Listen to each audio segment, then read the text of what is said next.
My name is Marco Gervasi and I'm the author of E-commerce, the first book on China e-commerce and the Internet of Things. I would divide the markets in two markets, the developed countries and the developing countries. I believe that the American e-commerce platforms are definitely the leaders in the developed markets, so I would say Amazon and eBay. And I believe that Alibaba is becoming quite obviously the leader of the developing markets, which I mean China, Southeast Asia, Africa, and South America. I would divide Asia in two kinds of market, the developed countries and the developing countries.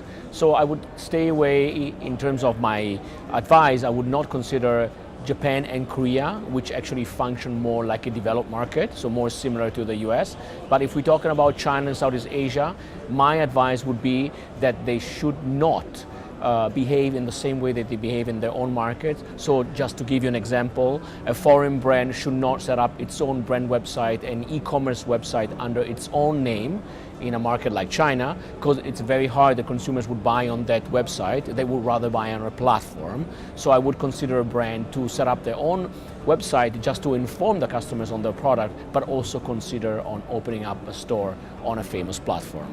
Well, a question that I get asked most of the time is, what is happening to China? I mean, the country is not growing as it used to be, so is consumption still growing? Are people still buying? The answer is the underlying economics are still there, so China consumption is still growing, so consumers are still buying in China and outside China. So what I see Chinese consumers doing is I see them traveling a lot, buying overseas, and I also see them coming back after their journey and then buying foreign products on their local platforms. I also see local platforms becoming more international to secure sourcing of famous products that are not in China yet. So I see overseas investments, outbound investments from China growing. So for the next 5 years, even though China is not growing as it used to, I still see outbound trends and local consumption growing.